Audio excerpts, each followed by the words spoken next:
Could you say what is the format of the first part, Brother Rizwan? Okay. The first part is a very short prayer, prayer for the pandemic. It's Muslim prayer for the pandemic, which I'm going to share as a video.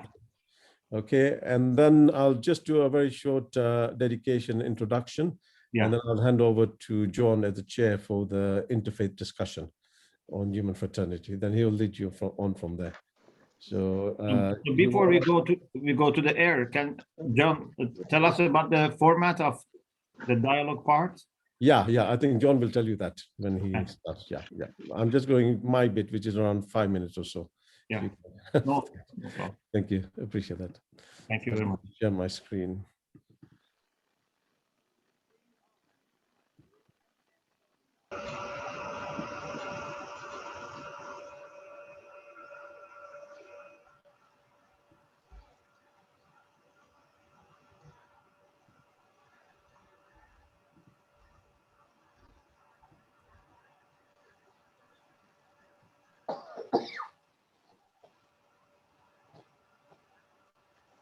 In the name of Allah, the most compassionate, the most merciful, all praise belongs to you, our Lord, Lord of the worlds. We ask you to increase your peace and blessings upon our Prophet and upon his family and friends millions of times. O Lord, despite this great storm, we thank you for the much needed slowdown. We thank you for the chance to take stock of our lives and finally attend to matters that we had delayed for so long. And we thank you for the newfound appreciation we have for your infinite blessings. O Lord, though we are grateful, we feel like powerless ships drifting into uncharted waters. Borders are closed and planes are grounded. Shops are shuttered and town centers are deserted. Our livelihoods have diminished and we can no longer spend or consume as we like. We can't even leave our homes to visit loved ones, some of whom we may never see again. Your houses are closed and there is no pilgrimage. O Lord, none of us know where all of this is heading. And so we turn to you, admitting our helplessness and fear. We beg you to help us weather this storm in the best of ways, and to please grant us all the good that it contains, and all the good that hides behind it, and to make the journey as smooth as possible.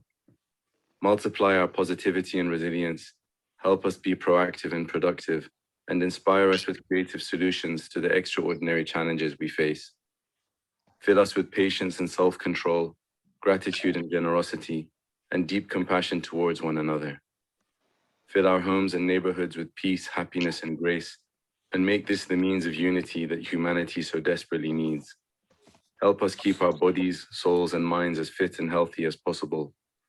Protect us from infection and from any other illness or accident that would need medical help. Protect us from debt, unemployment, and bankruptcy. And protect us from the many other harms that this storm contains and the harms which hide behind it. And whatever challenges you may place ahead of us, help us to overcome them and give us trust in your wisdom. O Lord, though we don't know where our ships will land, we ask you to help us exit from this storm better, stronger, and closer to you than when it began. And that you navigate us to a new normal that is far better than the one we left behind, and that you never allow us to forget the lessons we learned along the way. O Lord, grant all of this not just to us, but to our loved ones, our neighbors, our friends, our brothers and sisters throughout the world, and all humanity. O Lord, grant a fast recovery to those who are ill and a safe return to loved ones kept apart. Take special care of the old and vulnerable and those who are mentally unwell. Grant a special solace to those who are living alone, those who are dying alone, and those whose loved ones pass away.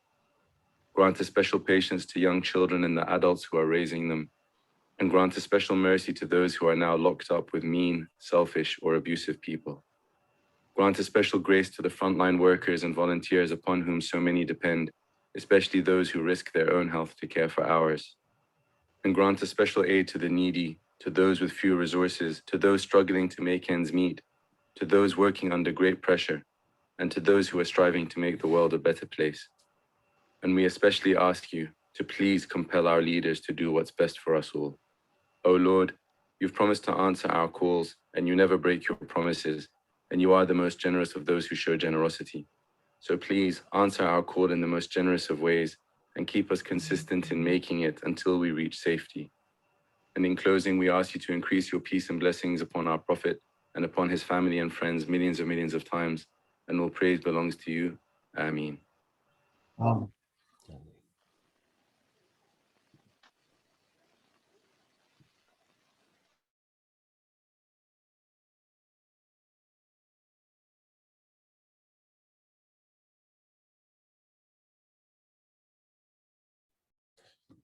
Just by way of introduction, very briefly, Assalamu alaikum. A warm welcome to everyone, and I'm very heartened that many of you took part in this program today.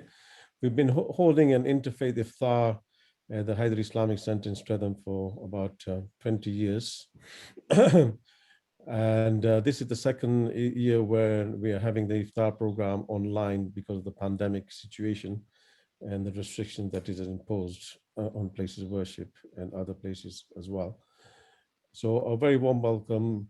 And usually we have two parts to the program. The first part is an interfaith discussion, and then followed by the Ramadan program, which takes us all the way to the azan or the call to prayer when we symbolically break the fast together.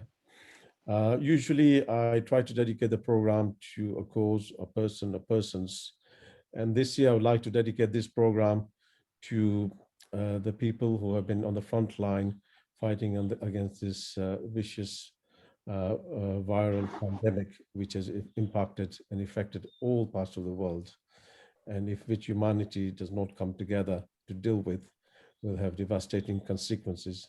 The healthcare workers throughout the world have made great sacrifices, given their lives to bring relief to the human plight. And it would seem that if it was not for their efforts, the calamities we would have suffered could have been much worse. Not that we have actually, we are completely at the end of the tunnel as yet. So I would like to dedicate this program to all the global healthcare workers and volunteers who, without any discrimination, have been trying to preserve human life to the best they could. I will now hand over to the chair, John, for the first part of the program, which is the interfaith discussion on human fraternity, a blueprint for world peace. Thank you. John, over to you. Can you? Thank you, Rizwan. Thank you for all your efforts putting this together. I think it's going to be a really interesting evening. And I just need to sort out my share screen. Sorry about this.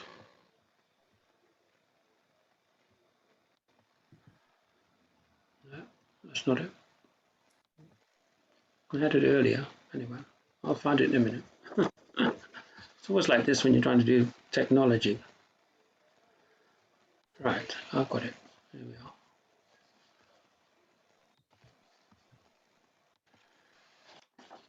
Assalamu alaikum and good evening, everybody. I am John Woodhouse. I am the chair of South London Interfaith Group. South London Interfaith Group is celebrating 40 years anniversary this year. And we're going to do that by planting trees, and we're going to digitize our archives and look backwards and also look forwards. As you said already, this for 30 years, the annual Iftar near the end of the holy month of Ramadan has been a very special event in our year. And this is the second year it has had to be virtual, but we look forward to returning to Hyderi Mosque next year. I request that everybody stay on mute as we are recording the session. If you do not want to be seen on screen, please turn off your video.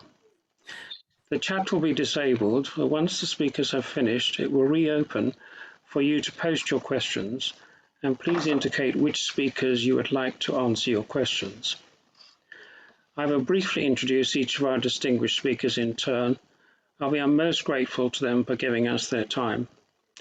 Each will speak for 15 minutes, and I have my bells ready, just as a warning if it looks like you are going to overrun. I would like to draw your attention to these books. Fratelli Tutti is a definite follow-up to the document we're talking about tonight, and I would strongly recommend reading it. And I think Let Us Dream has become really popular. It's mentioned so much now, so I thoroughly recommend it to you. And the document we're talking about tonight, of course, is human fraternity, for world peace and living together. So we're going to start with a text from the Quran, which I believe Sajid is going to read for us.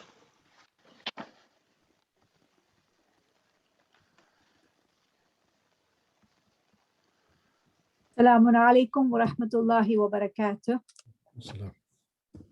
أعوذ بالله من الشيطان اللعين الرجيم. بسم الله الرحمن الرحيم. يا أيها الناس إنا خلقناكم من ذكر وأنثى وجعلناكم شعوبا وقبائل لتعارفوا إن أكرمكم عند الله أتقاكم إن الله عليم خبير. O people, verily we have created you from a male and a female and made you into nations and tribes so that you may recognize each other. Verily, the most honored amongst you in the eyes of God is one who safeguards himself against evil with full awareness of divine laws. Verily, God is all-knowing, all-aware.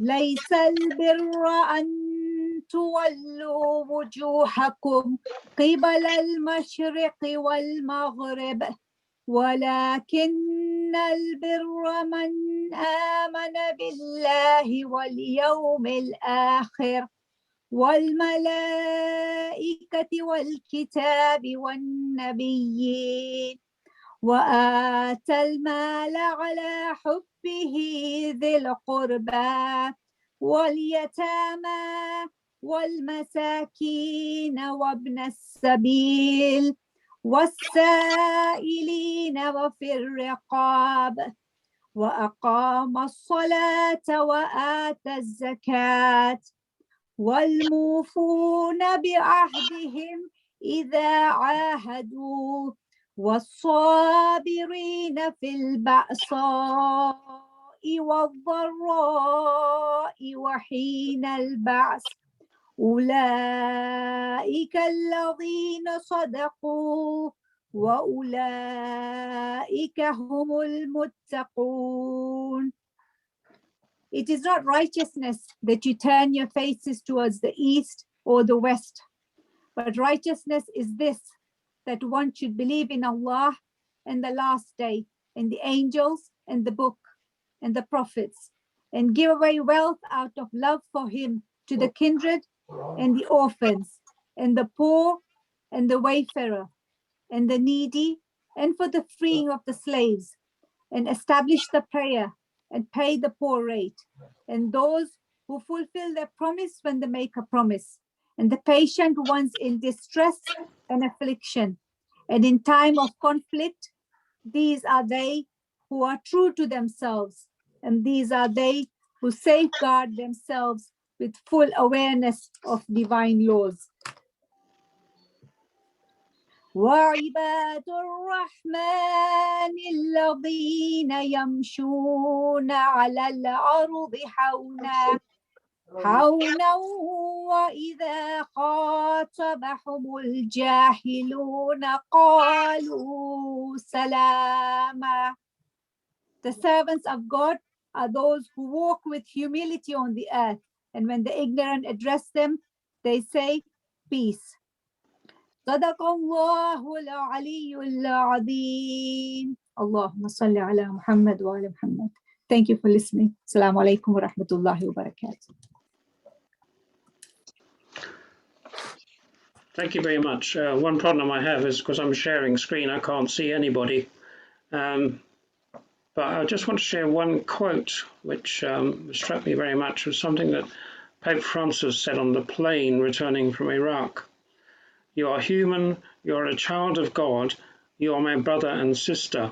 And I think that is almost like the central message of the document that we're thinking about tonight.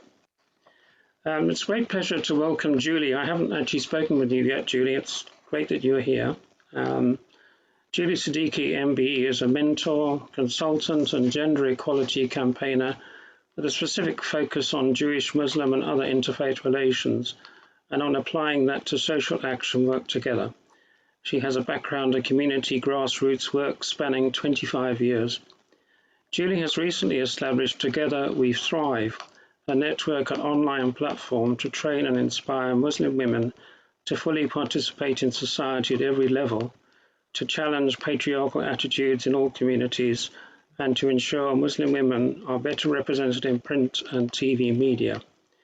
She is co-founder of Open My Mosque, a campaign to highlight and speak out about inequalities in UK mosques, and to find ways to address these needs through policy change and innovative storytelling.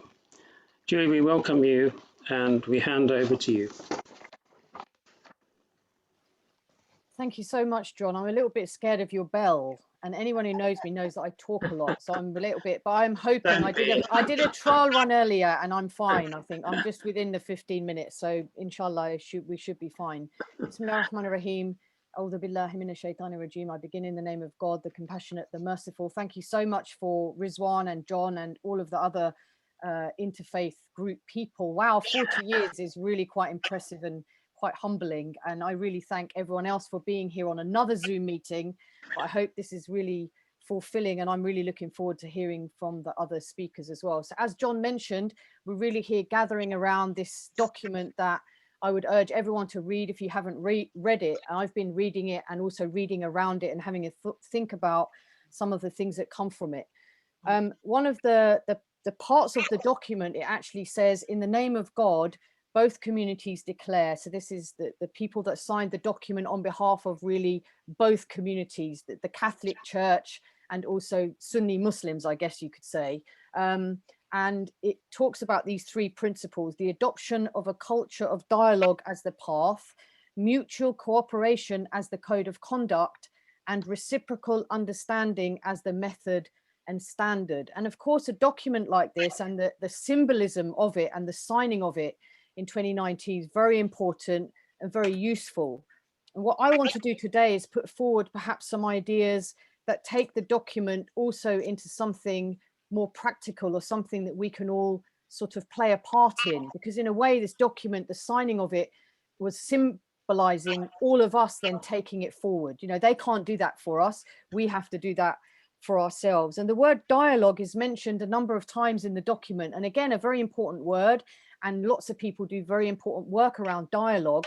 But I'd like to think about how we can take these things into action and doing things together and not just talking about it. So I'm going to talk about three initiatives today that hopefully will pull out some of what I think are important, and hopefully will stimulate some ideas and thoughts that we can have in as part of the discussion and Q&A at the end. So the three initiatives I'm going to talk about: the Big Iftar, Nisa Nasheen, the Jewish and Muslim Women's Network that I co-founded, and Together We Thrive, as John has mentioned earlier. So I thought maybe that's the same one. Where is that? Can't let them out on their own. I can't get back to the... So starting with the Big Iftar then, the Big Iftar was something that we started 9 years ago. And if you remember 9 years ago, the excitement of the Olympics was there. It was really a time when people were talking a lot about people coming from all over the world, lots of community cohesion. Sorry, can I just ask people to put their things on mute, because I'm getting a bit worried and distracted.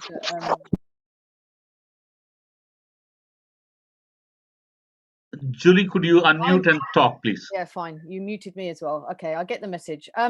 So we, at that time of the Olympics, you know, we were all thinking about community cohesion and people coming from all over the world. And there were a group of us as Muslims that really felt that one of the messages that we wanted to actually get across to Muslims was really about Ramadan, because it was Ramadan at that time as well. And really saying to Muslims, look, open up Ramadan more. You know, Ramadan is the most blessed time of the year for us as Muslims. And so often it's really Muslim to Muslim. And we were saying, look, open it up more and share the blessings with others. And that's what happened. And it seems so obvious now, but honestly, even 9 years ago, it wasn't really anywhere near as common as it is now. The name, the Big Iftar, came from the idea that if we all do something, it will be a big iftar. So not all of the events had to be big, but they all formed part of this movement That is how we saw it. And what has been amazing and what I wanted to pull out from it is really the response from other faith communities who ended up in the way that I never ever could have imagined, actually hosting iftars, hosting Muslims. Iftar, for those who don't know, is the meal that we have when we break our fast. I'll give you a couple of examples to illustrate why it's been so amazing. One is from Coventry Cathedral. Right back then, the Dean of Coventry Cathedral, John Whitcomb, and I were part of an interfaith leadership program together. And through that program, we had developed a friendship and a trust. And I was talking about the Big Iftar idea at one of our programs. And John came to me, obviously getting very excited, and said, I'd love to do it in Coventry Cathedral, which of course I was blown away by, and it was amazing. The thing is that Ramadan was 6 weeks after that. And so anybody who knows anything about cathedral diaries will know that to propose something like that for 6 weeks' time was really kind of unheard of. And I think poor John's staff, when he went back to them and said, look, we have to make this happen, really thought that he, I think, lost the plot.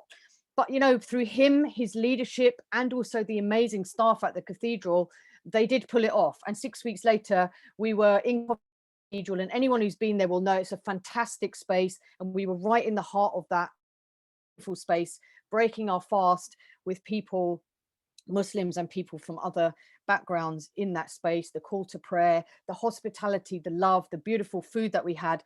And of course it took leadership, it took you know, someone like John to make it happen, because of course, understandably, there were people in that community, Christians, people who belong to that cathedral, who love it, who found the whole idea of what he was proposing really difficult to comprehend. And how do you create a space for Muslims to pray in a cathedral where really it isn't something that's ever really been done before in that way? They did it, they pulled it off. It was the most fantastic event. I'll never forget it. Another example was A-List North London, who also hosted an iftar, and they just recently, last week, had their 8th annual iftar, although we had to do it online.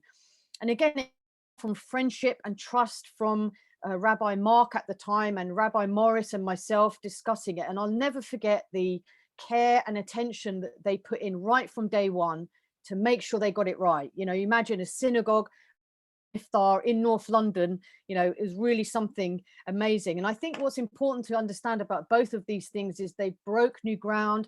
They gave other places of worship, other people, really a sense that this was something possible and doable and acceptable. And we've had, you know, iftars in all sorts of places, Lambeth Palace and primary schools and out in town squares and all sorts of amazing places since then. But I think, you know, there's something really important to remember there about taking action and leadership and doing things differently. And sometimes you have to push the boundary your own out of your own comfort zone, perhaps, to do some of this work, which becomes really, really important when you think about the landscape and going beyond, as I said earlier, just not just dialogue.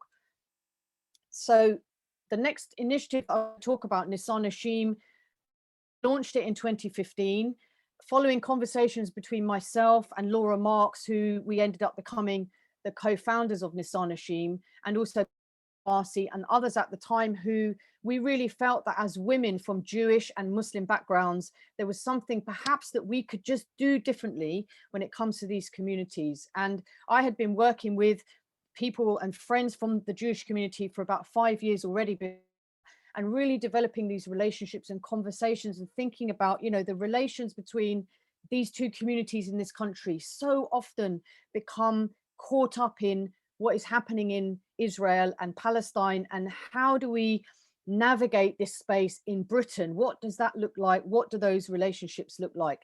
So right from the start, you know, we built it on friendship and trust, not just about dialogue, but actually going deeper and really saying to the women, and we've got groups now all over the country, wherever there's a Jewish and a Muslim community, we pair them up and we have co-chairs for each local group in different parts of the country.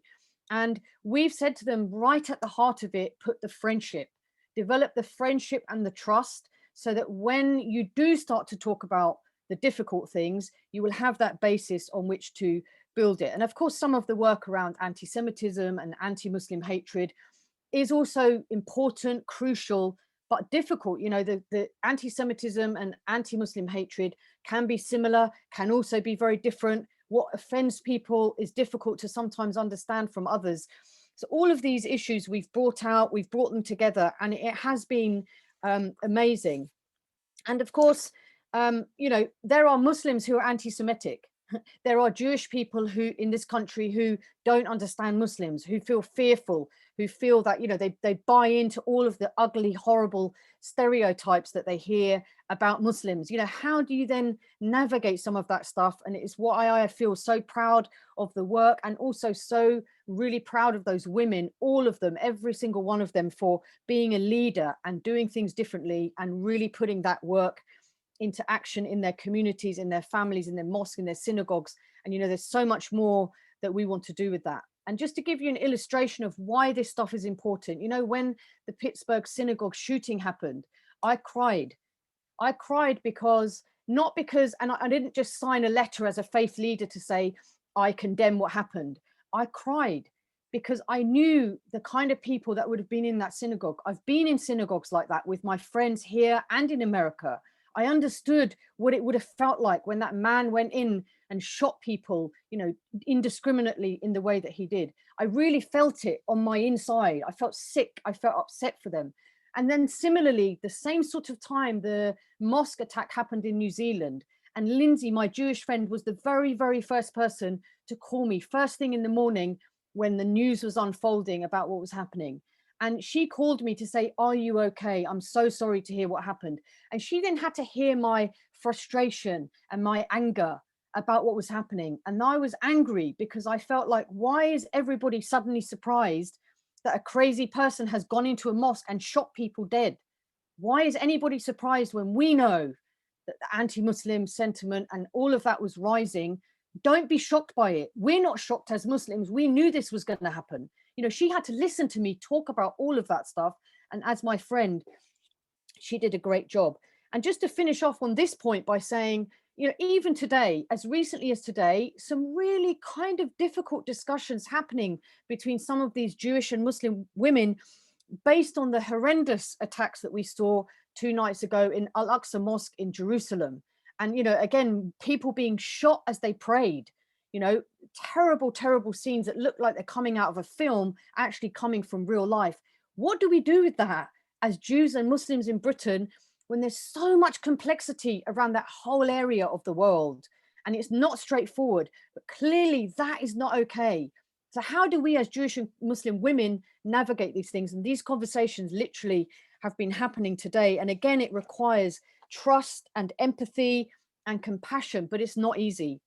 And the last initiative I want to just talk about, really, I'm going to base around a hadith from the Prophet Mohammed, peace be upon him. So Together We Thrive is a new social enterprise that I've set up. And I want to mention the hadith of Muhammad, peace be upon him, when he mentioned 4 women who are worthy of following. One is Mary, Maryam, mother of Jesus. The other, Khadijah, his first wife. The third, Fatima, his daughter.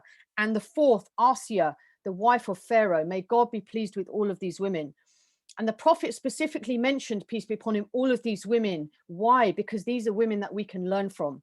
And in a way, Together We Thrive, I think, sums up that hadith. I was thinking about it today. It kind of encapsulates a lot of what we're trying to do. Yes, a network of Muslim women around the UK collaborating, challenging and working together, and also looking at the rights of women in our faith teachings and looking at how they play out in reality. It's not enough to just say Islam gave rights to women 1400 years ago. I don't want to hear anybody say that. If the reality on the ground for me as a woman, for so many of us in Britain as Muslim women, is not matching up with what our faith says, that for me is not okay. And in fact, of course, all faith communities, let's all be honest about it, have serious issues around gender and leadership and faith and misogyny and how all of that plays out in people's lives and in our places of worship.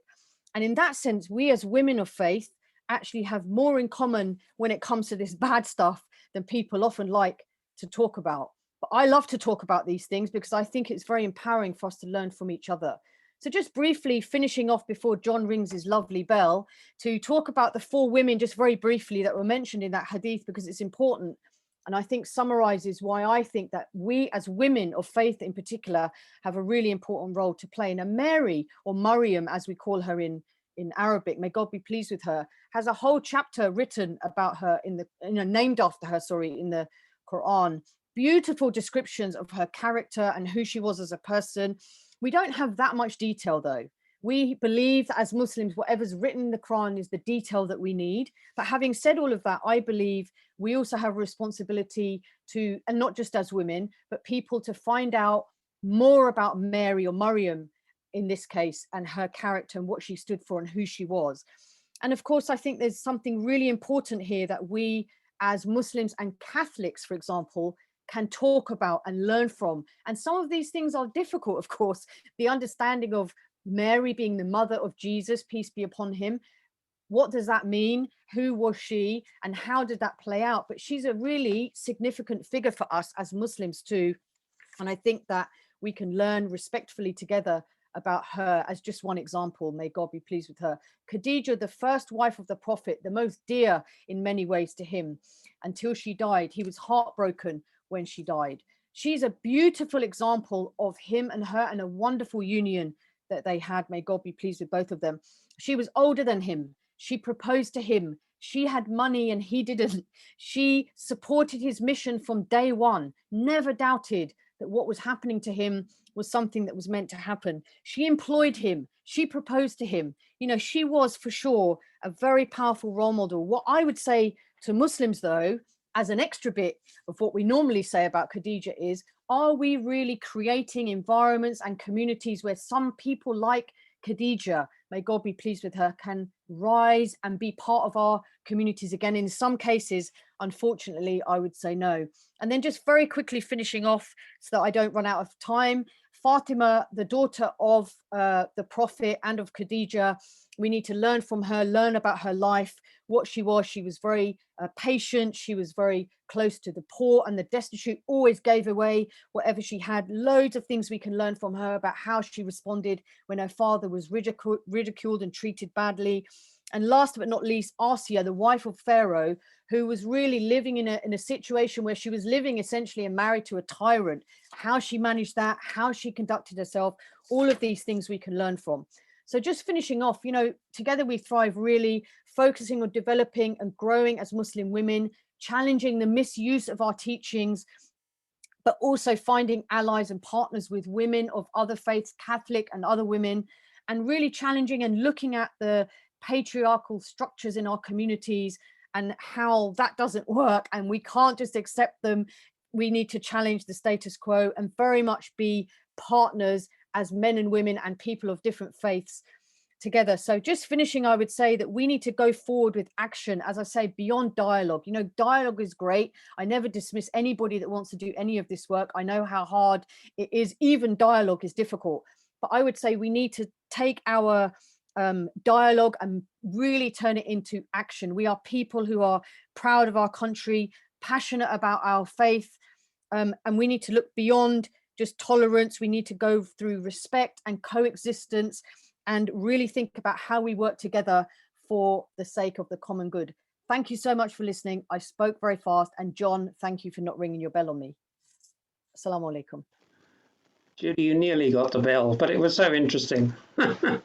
Thank you so much. And I'm sure there'll be lots of questions. So if you'd like to hold on to them and put them into the chat when the speeches are finished.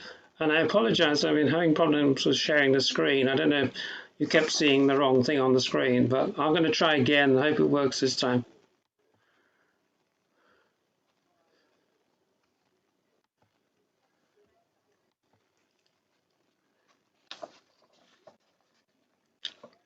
Michael Fitzgerald is a British Cardinal of the Roman Catholic Church and an expert on Christian-Muslim relations.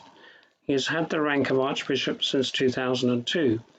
At his retirement in 2012, he was the Papal Nuncio to Egypt and delegate to the Arab League.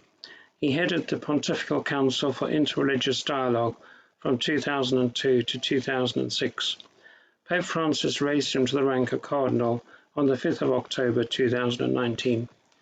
Your Eminence, we welcome you and look forward to your reflections, and hand over to you.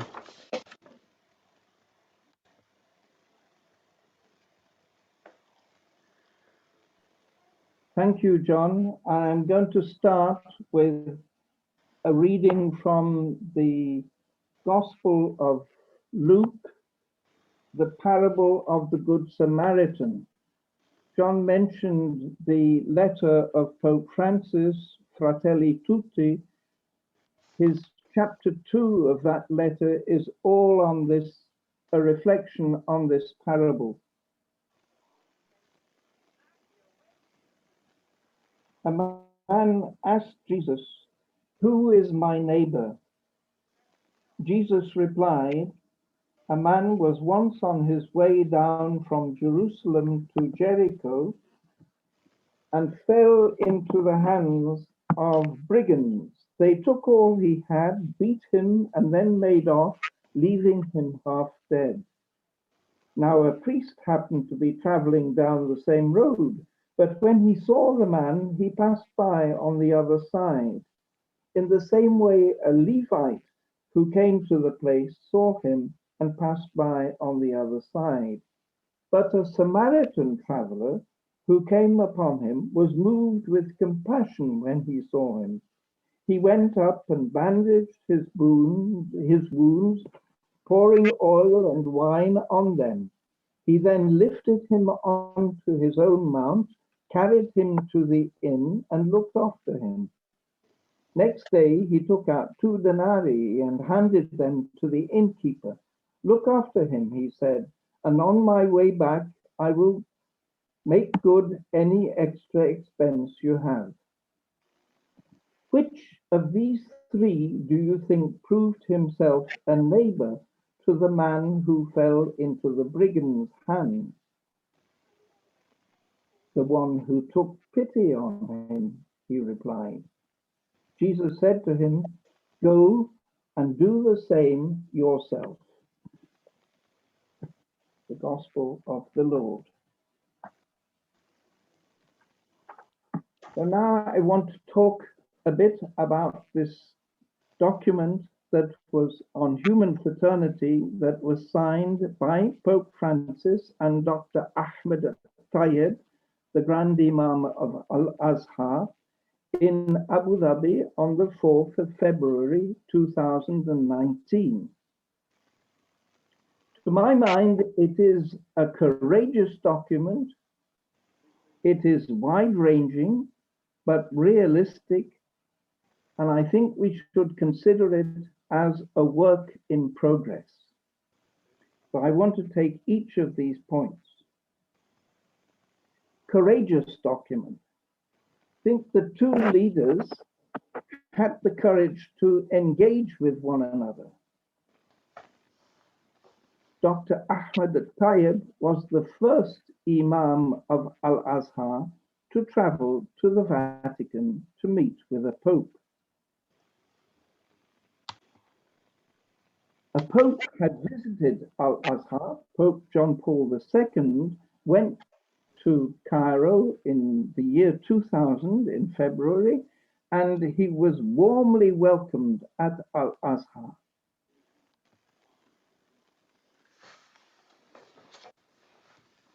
But Pope Francis welcomed Ahmed Tayyib, and then he accepted an invitation to go to a peace meeting, a meeting for peace organized by Al-Azhar. And he then received Ahmed Tayyib later in the same year, in 2017, in Rome with a delegation. They had lunch together, and it was during that lunch that they decided on writing a document on human fraternity. It took about 6 months to prepare, so much longer than the 6 weeks preparing the Iftar in Coventry Cathedral. It took about 6 months back and forwards between Rome and Cairo to prepare this text. And then it was signed in the Gulf, in Abu Dhabi. And Pope Francis went for that meeting, the first Pope to go to the Arabian Peninsula. And these 2 leaders have shown that they were ready to engage the members of their respected religions, though there is some opposition, and they wouldn't be surprised that there is opposition to this initiative. But they took the step. And they took the step to produce a very wide-ranging document. It speaks about reinforcing the bond of fundamental human rights, and it emphasizes certain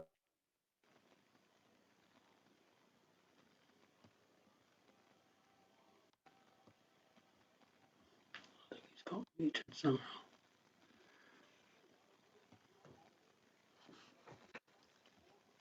I think you've got muted somehow, Michael. You need to unmute. I don't, okay. We lost you about a minute back. So I was saying it speaks about rights, but it also speaks about duties. And I think that is a very Islamic approach, not only rights, but duties. And it upholds freedom, the freedom of belief, thought, expression, and action.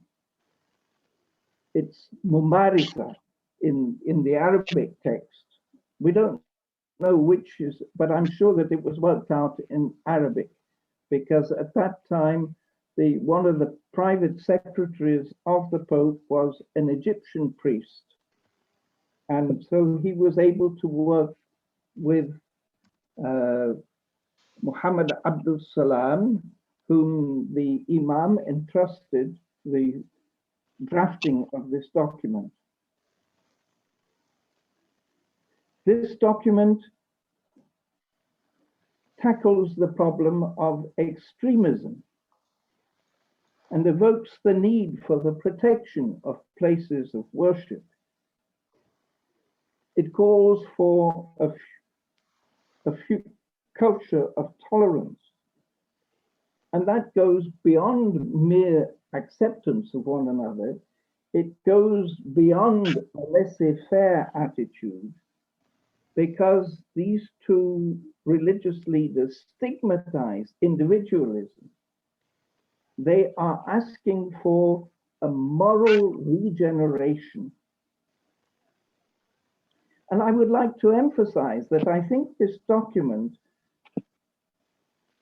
has a theological foundation, that though it's dealing with practical matters, it is based on the conviction that we have one God who is the creator, who, as the Quranic reading this evening emphasized, we are created one, and we are brothers and sisters together. So it's not just a social document, it is also theological. And there are very frequent references to God in the text. It's also all-embracing. No one is excluded. The third paragraph of the introduction refers to all persons who have faith in God and faith in human fraternity. And the conclusion invites to reconciliation and fraternity, all believers, indeed among believers and non-believers, and among all people of goodwill. So I think that that is important. This document is looking beyond just religious belonging to a more fundamental belonging to the human family as such. And as a Catholic, I would say that that is very in consonance with the teaching of the Second Vatican Council. It's a realistic document because it takes into account the world of today. It recognizes the presence of constant conflict and the injustice of inequality. there is a clear condemnation of terrorism and of extremism in all its forms, and especially of the use of religion to incite to violence and war. One could say, I don't know that this is true of Dr. Ahmed al-Tayyib, but one could say that Pope Francis is a dreamer, dreaming of a better world. And the book, Let Us Dream, he develops his ideas. But he is not living in a dream world. The analysis of the world that is given in this document is quite stark. It acknowledges progress in the fields of science, technology, medicine, industry, and welfare, especially in developed countries. But it points to moral deterioration that influences international action and a weakening of spiritual values and responsibility. Because the document is wide-ranging, there is a certain vagueness. It would need to be more closely defined, I think, sometimes. For instance, I'll just give one instance. There is the establishment of full citizenship. Well, what is exactly meant by full citizenship? That is not said in the document. It would be something that would need to discuss and then to apply. And this leads me to the last point, that this document is not, it's a small document. You see it there. It can be divided up into 42 paragraphs after the introduction. But it's a small document, but it's suggesting places where we can work together. People of our two religions, Islam and Christianity, but also together with others. It's an invitation.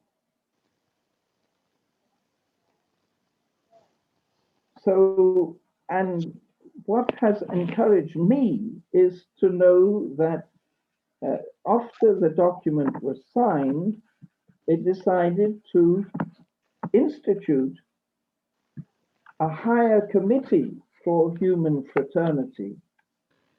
That I would call it an application committee. This committee is to monitor the understanding of this document, which has been offered as something to be studied in schools, in universities, in different contexts. That the document says that already, but there is this committee that has been formed with a president. The co-presidents are one, the president of Al-Azhar University in Egypt, and the other co-president is the head of the Pontifical Council for Interreligious Dialogue in the Vatican, the Spanish Cardinal. And then Mahmoud Abdus Salam is the drafter of the document, is the Secretary General of this committee. He has produced a book on a testimony to the birth of the Human Fraternity document, The Pope and the Grand Imam, a thorny path. It wasn't easy. Now, interestingly enough, this committee includes a rabbi, Rabbi Bruce Lestig, who is a senior rabbi of the Washington Hebrew congregation. It includes an Orthodox Christian, Irina Bukova, who was the former Director General of UNESCO. It includes a Nobel Peace Laureate from Liberia, Lema Gubowe. It includes many different people. It includes the acting General Secretary of the World Council of Churches. So this committee, which is there to see that the document is not just read and then put back in a bookcase and left there, but actually studied and its points taken into account and solutions to the difficulties that are raised in the document are to be found together. As Julie Siddiqui mentioned, there is this kind of slogan that comes in this. We present this document, we declare the adoption of a culture of dialogue as the path, mutual cooperation as the code of conduct, and reciprocal understanding as the method and standard. So it's good that we should be discussing this document this evening. It is necessary, but we have to go from discussion to action as well. Thank you, John. Thank you very much, Your Eminence. That's a wonderful summary of the document and what's happened since, which I think is very helpful. And so without more ado, I'm going to pass to our next speaker.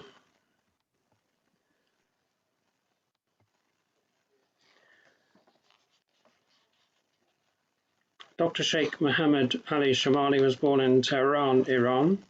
He studied in the religious seminaries of Qom and also completed a bachelor's and master's degree in Western philosophy from the University of Tehran. He then received his doctorate in philosophy from the University of Manchester. Sheikh Shamali currently holds a number of posts, including founder director at the International Institute for Islamic Studies in Qom, Iran, head of the Imam Khomeini's Educational Research Institute Religious Department, editor-in-chief to the Message of Thaqalain Journal and the Spiritual Quest Journal. He was the resident alim and director of the Islamic Centre of England in London from 2004 until 2019, which is where I first met him. I know that you have had a large number of fruitful dialogues with Cardinal Fitzgerald, and we look forward to your reflections. So, thank you. Thank you, Zach. Bismillah ar-Rahman ar-Rahim. In the name of God, the Compassionate, the Merciful, I am very delighted to be with you in this blessed day of the month of Ramadan, talking about one of the important documents of this decade, at least, if not the last, 20 years of this century.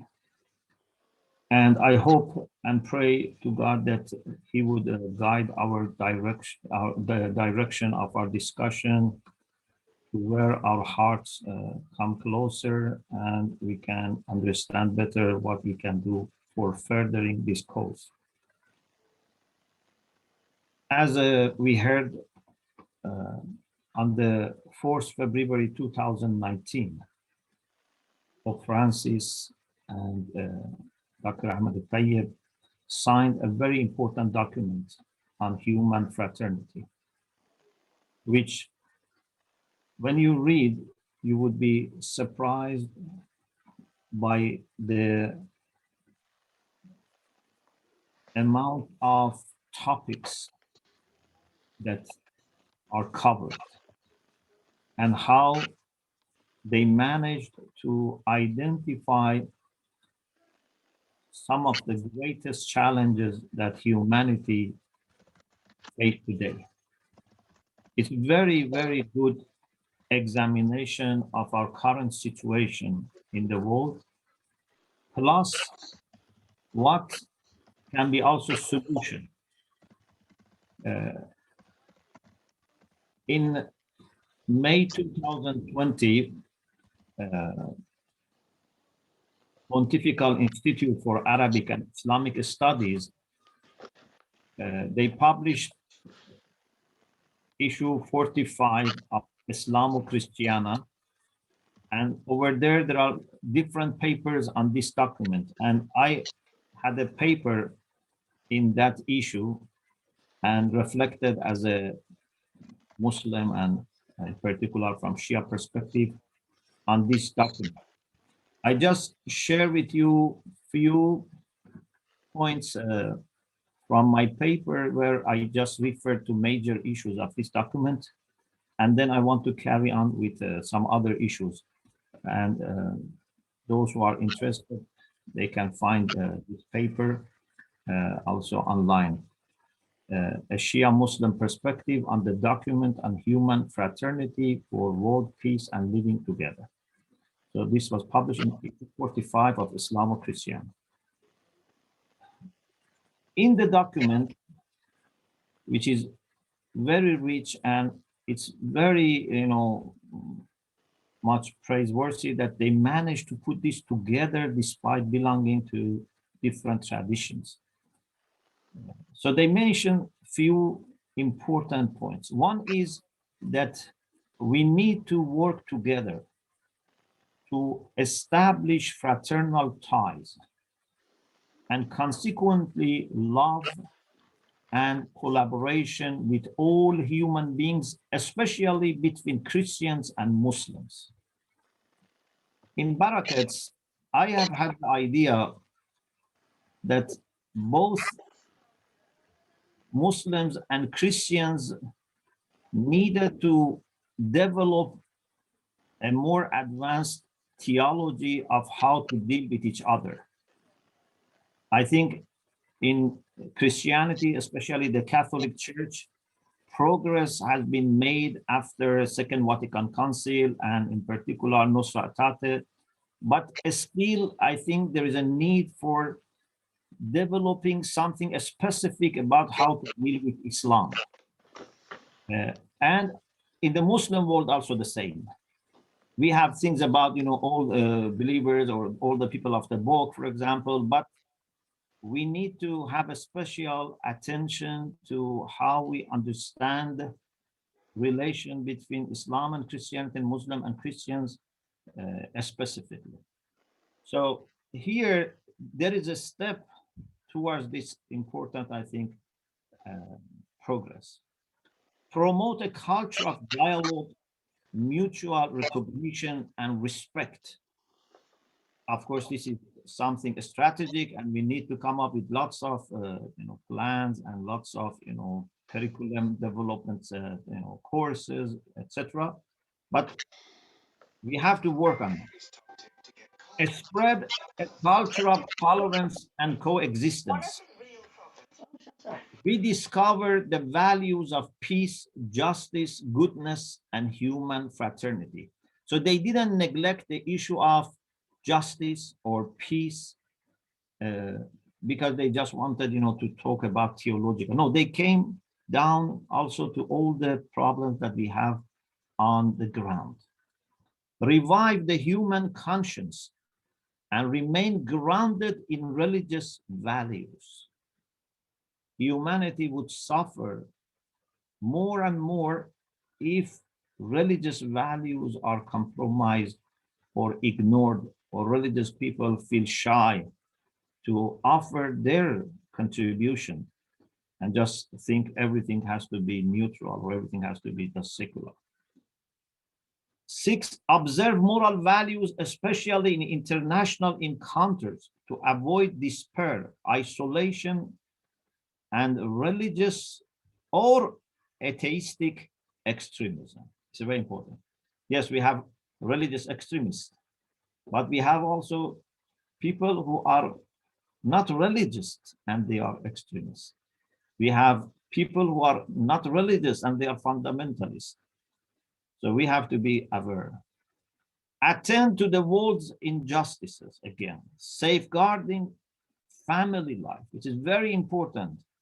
And one of the areas that the Vatican and some Muslim countries worked together was in a conference in Egypt about population and about many things about family, other things, and it was close collaboration between Vatican and some Muslim countries.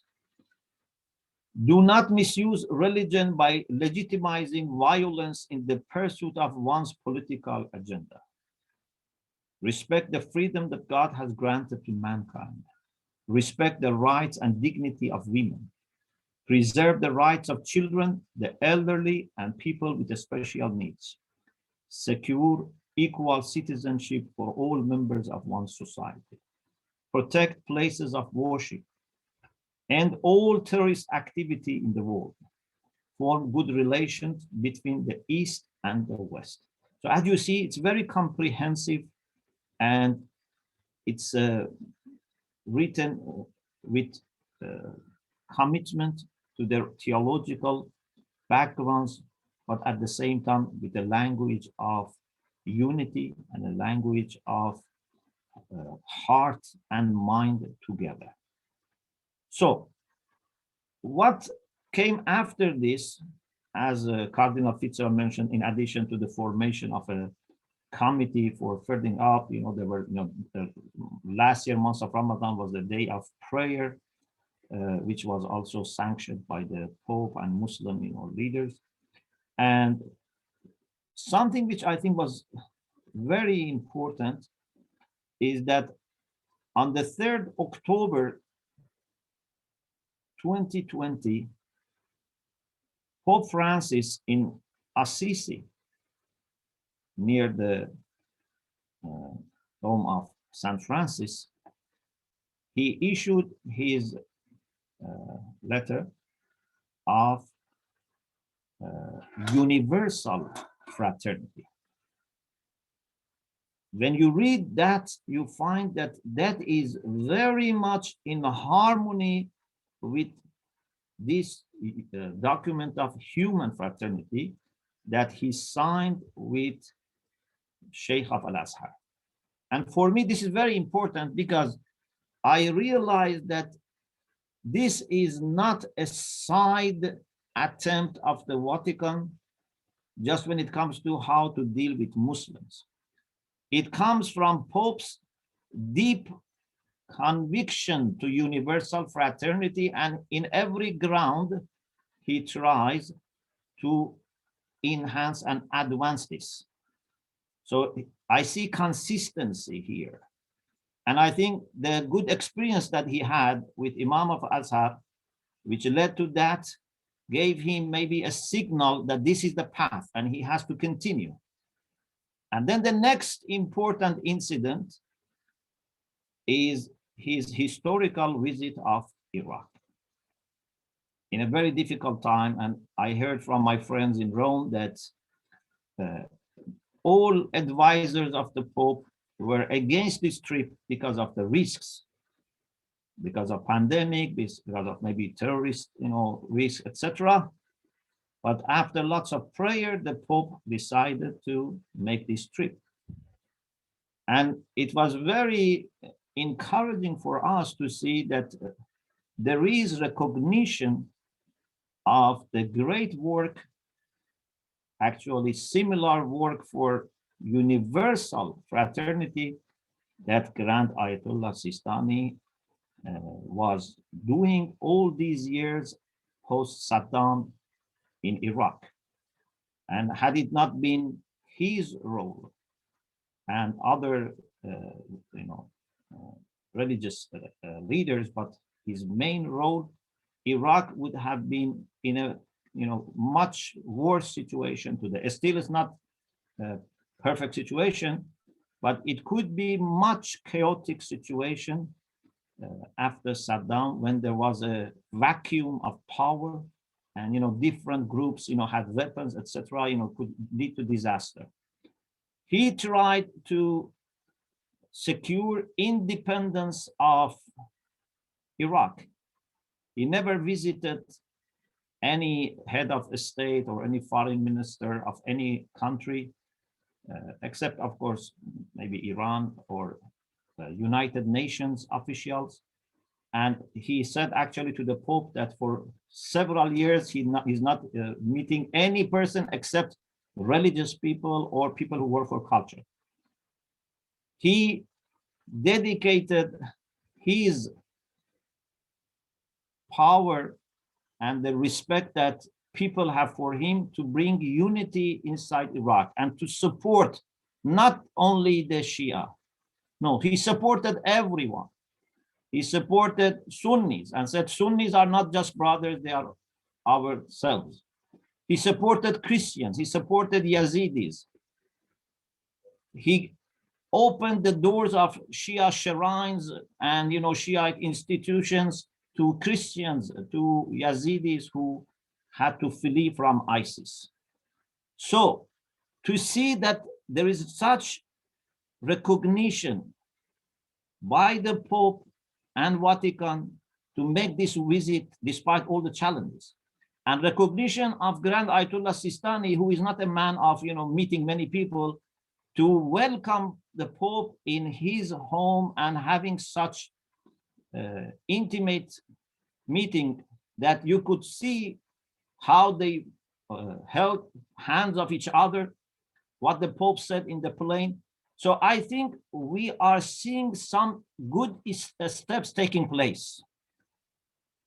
From 4th of February 2019, then later October 2020, the document of the encyclical letter of Universal Fraternity, the visit to Iraq, and I am very hopeful that now that we have people like the Pope and Grand Ayatollah Sistani, who, for people who know the Muslim world, they know how influential he is and how his words are very much respected and heard.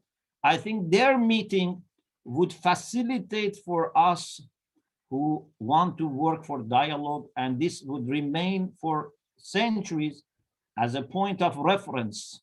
And I hope this would become more common and would happen in more context with more people. But overall, we as people of faith have to be always hopeful. No matter how much we have difficulties in the world, challenges in the world, we have to be hopeful and we have to work together. As Julie mentioned, it's not just a matter of tolerance. Tolerance, I think, is too little. And unfortunately, sometimes we don't have even this tolerance. Sometimes we see even people, fight, and they want to, eradicate the other party. But in my understanding, tolerance is too little because we are supposed not to be wolves that we need to, tolerate. We are supposed to be human beings. And for us, the most natural thing is to get acquainted with each other, to respect each other, to talk and listen to each other. So we as Muslims and Christians now, for the most part, maybe there are exceptions, but I think most of Christians, most of Muslims, they know that not only they should tolerate each other, they should respect each other, they should talk to each other. And now I think more and more Christians and Muslims are coming to this recognition that we need to work together. We need to collaborate. We are no longer, looking at each other as enemies, God forbid, or as rivals or competitors. We are getting to another paradigm, and that is where we look at each other as co-believers in God, as people who have joint responsibility to work for people of God. And we need to offer our joint testimony to the people of the world. Unfortunately, some people who are not appreciating all the great contribution of religions, they try to use the conflict between some religious people as say, look, these are religious people who are troublemakers in the world. And the world will be better off if we don't have religions. But this is wrong. And the best way to refute this is, in addition to the good work that all faith communities do on their own, is to be able to show to them also the good work that we do together. We have to show them that you can be very deeply rooted in your tradition. You can be very strong in your own faith, but this strength would just make you open. I think those who are not open or closed are actually very fragile from inside. They are very fearful from inside. They are weak inside.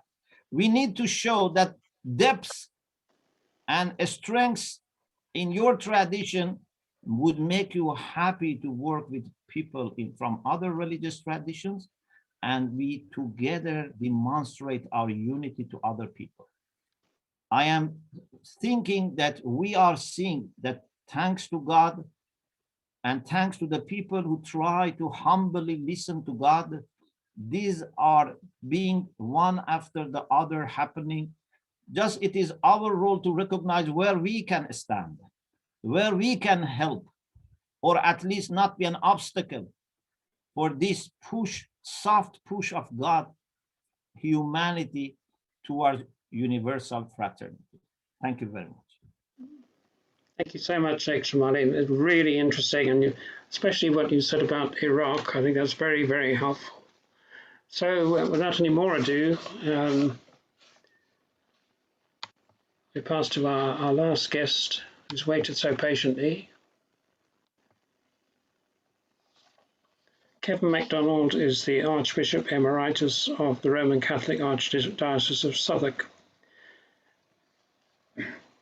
He became the Secretary of the Pontifical Council promoting Christian unity in Rome in 1985. In 1993, he returned to England and became the parish priest of English Martyrs Sparkhill until 1998. It was while in Sparkhill that he developed his interest in interreligious dialogue. This continued during his time as Bishop of Northampton and then as Archbishop of Southwark. In fact, you have continued this in retirement, and we have met on several occasions. So it is a great pleasure to welcome you, and we look forward to your reflections.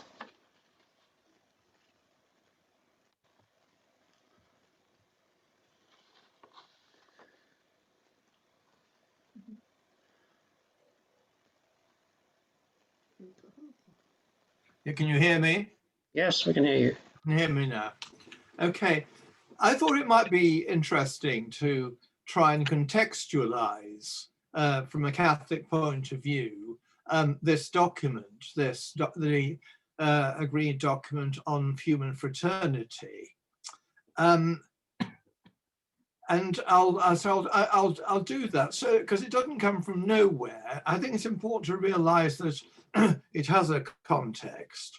The first thing to say is that the need for leadership in this area is very obvious. The divisions and inequalities within the human community are too evident to ignore, and they have been brutally exposed by the present pandemic. The need for human unity and human community has never been clearer. Of course, there have been voices affirming the need for unity in the human family for a long time, including within the church. And in fact, the main thing I'd want to say is that in the writings of Pope Francis, including Fratelli Tutti, which we've all just heard about, have actually been part of a process of a deeper understanding on the part of the church of what the nature of the church is. But before talking more about that, I want to refer to something said by Thomas Merton. Thomas Merton was an American monk and one of the most important spiritual writers of the Catholic spiritual writers of the last century. He famously said something which seems to me to get to the heart of the idea of human fraternity. He was a monk. He'd been living in a monastery in Kentucky for years, living in silence and in prayer. But one day he needed to go into town. And suddenly he was surrounded by huge numbers of people, which was an incredible shock for him. And when he wrote about this experience in Louisville, Kentucky, he said this: in Louisville, at the corner of 4th and Walnut, in the center of the shopping district, I was suddenly overwhelmed with the realization that I loved all these people, that they were mine and I theirs, and that we could not be alien to one another, even though we were total strangers. This realization of profound connection came after years of prayerful seclusion in a monastery. And I'm sure that it was precisely that experience of prayer that gave him clarity and conviction about the connection among all people, because not everybody does see themselves as connected with others. In Catholic theology, we acknowledge the action of the Holy Spirit outside the bounds of the church, and the word that we use for that connection is the word communion, which means, from a Greek word koinonia, shared participation in a given reality. And in Christian theology, it's come to refer to our shared participation in the Holy Spirit. And Merton realized that we are all basically within God's action, within God's care, within relationship with God. And that is when he realized that he understood fraternity. My point here is simply that the idea of fraternity has a spiritual and theological background, and the context which we may express in different ways. I also, mention's been made of other things the Pope has said. I think it's useful just to look back. People mentioned the Second Vatican Council, to some of the things. I think there's a build-up to this. It's part of a process of self-discovery by the Church, a process of deeper understanding. In Paul VI's encyclical Ecclesiam Suam in 1964, there was a step change. Without compromising the claims of the Catholic Church, the encyclical affirmed the inherent connection of the Church with those beyond its bounds. And it was non-adversarial in tone. It used the image of concentric circles. It affirmed the connection of the Catholic Church with the Eastern Church, and with the Jews and the Muslims and people of other religions. Recognize that we are actually connected. That was written during the Second Vatican Council, and its implications took the idea of communion, belonging together, to a new level.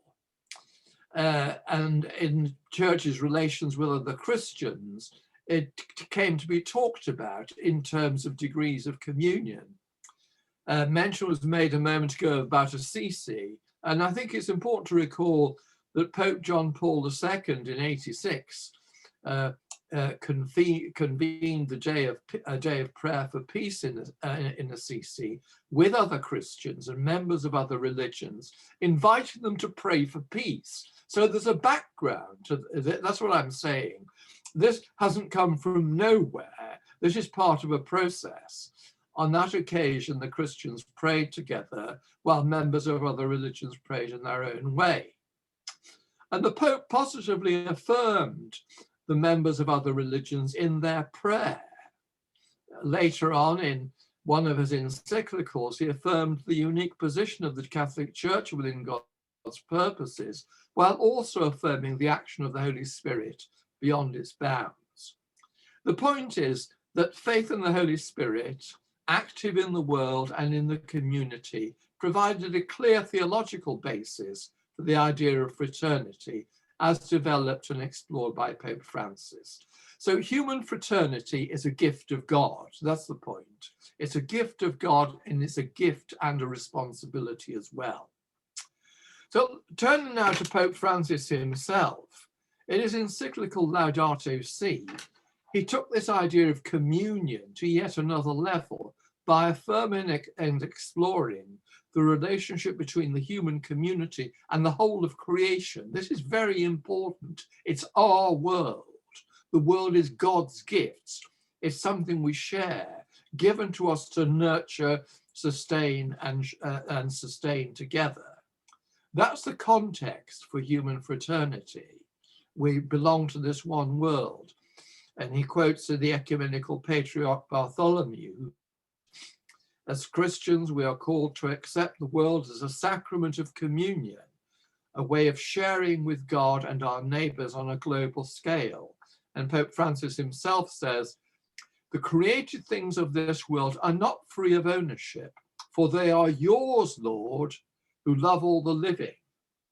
This is the basis for our conviction that as part of the universe called into being by one Father, all of us are linked by unseen bonds and together form a universal family, a sublime communion, which fills us with a sacred, affectionate and humble respect. So we belong together because we belong to the world, because we're in creation. So we're therefore linked by bonds of communion, and fundamental to this is our shared participation in God's gifts, and crucially the gift of creation. Our fraternity is reality. That is our reality. That's who and what we are. We exist for fraternity. And that was what Merton understood in Louisville. The point I want to make, of course, is that the joint declaration on fraternity by Pope Francis and Al-Tayeb is both a statement of Catholic belief and a critically important gesture of goodwill and brotherhood. Finally, I want to say something about the importance and significance of this statement. And what particularly interests me is not simply the importance for religions, but its importance for all humanity. The document affirms the equality of all people. It also makes it clear that the diversity and pluralism of religion, color, race, sex, and language are within God's providence. So what's the secular world, the unbelieving world, making of this? We've talked about the importance of it for religious people. And in the New Statesman last October, Adrian Pabst, a political scientist and a professor of politics at the University of Kent, wrote a piece entitled, "What Can the Left Learn from Pope Francis?" The New Statesman is, of course, a left-leaning political and cultural weekly, which Rowan Williams regularly contributes to, though religion does not figure in the preoccupations of most of its writers or correspondents. But Pabst makes the point that Pope Francis is saying things that everyone needs to hear, religious or not. And what he says about politics today, he says this: missing from progressive politics is a sense of purpose beyond rights and utility, a vision of humanity flourishing, anchored in fraternity and friendship. The contemporary left, I think he'd mean all and then it is true of many political people, lacks a distinctive conception of the good life. Of the three foundational values that have dominated politics since the French Revolution, that's liberty, equality, and fraternity, politicians have privileged the first two at the expense of the third.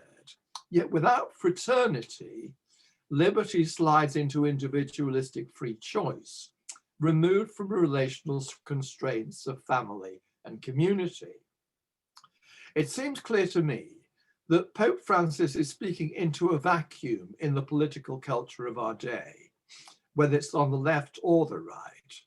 Pabst is concerned that fraternity, true brotherhood among people, is seen as something that governments can deliver in a top-down kind of way. We just have these elections. Everybody's saying, what are they going to deliver? That's the great word. But that's not the vision of Pope Francis at all. For him, it is communities, not governments, that are the wellspring of fraternity.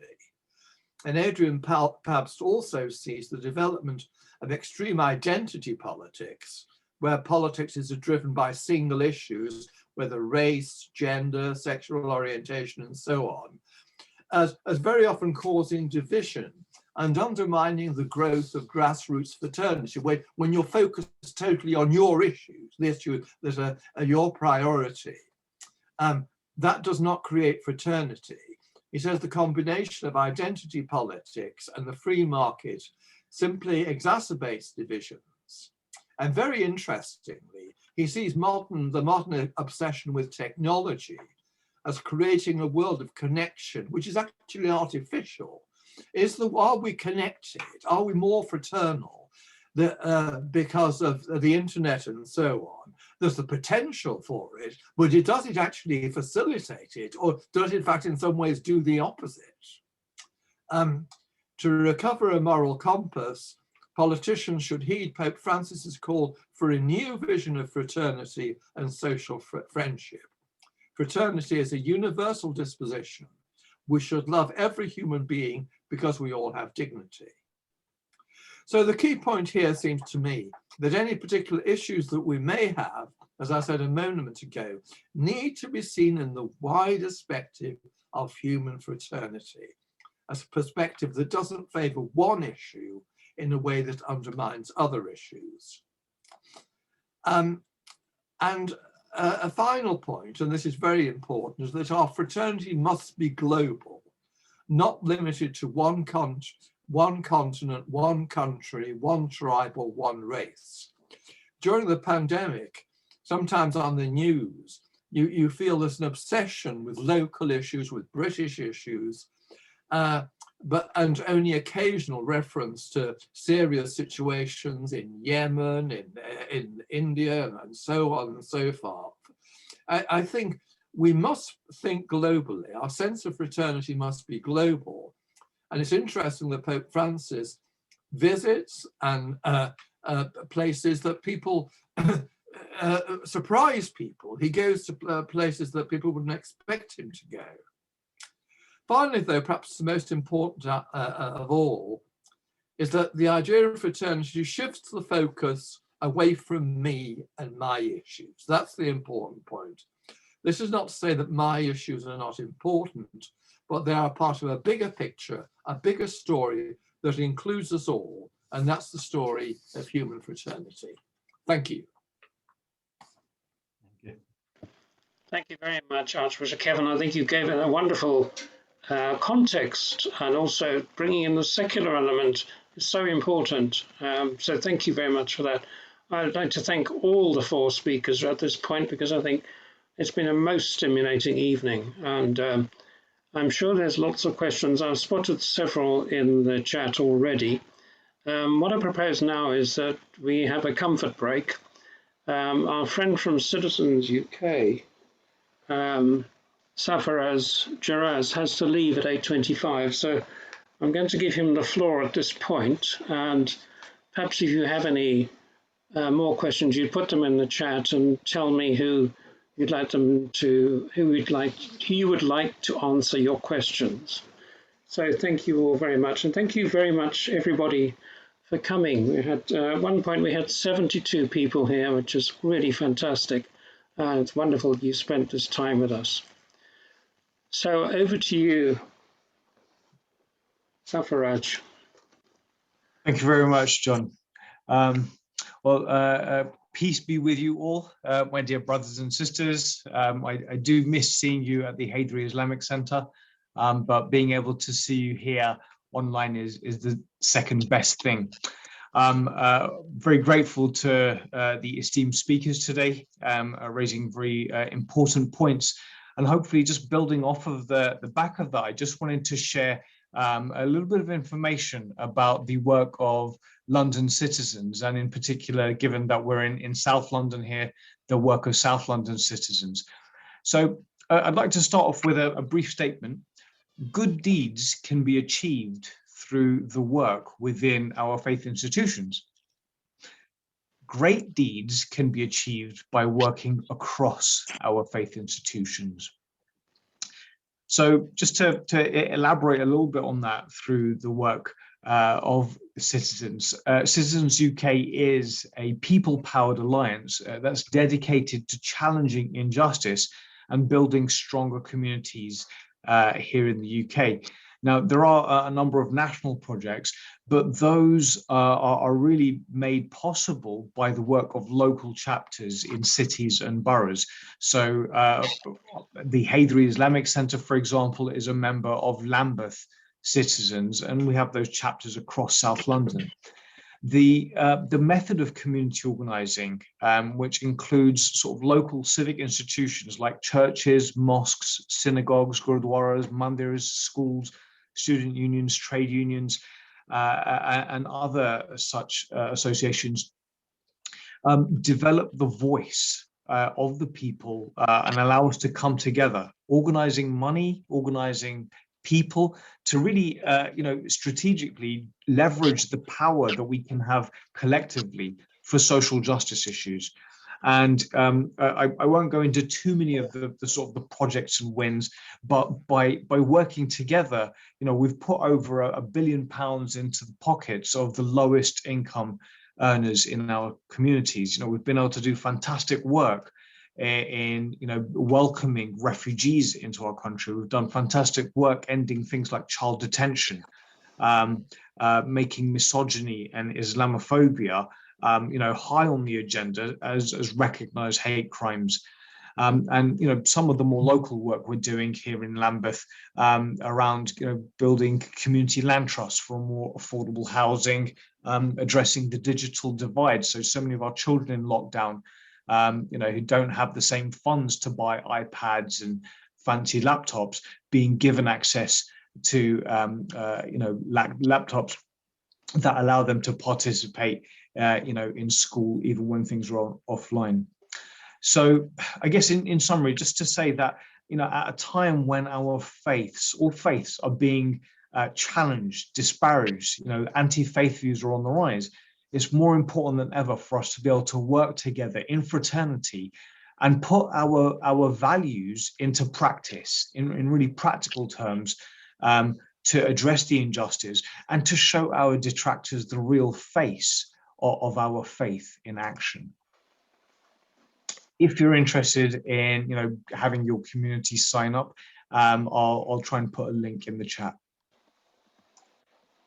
That's lovely. Thank you. Thank you very much.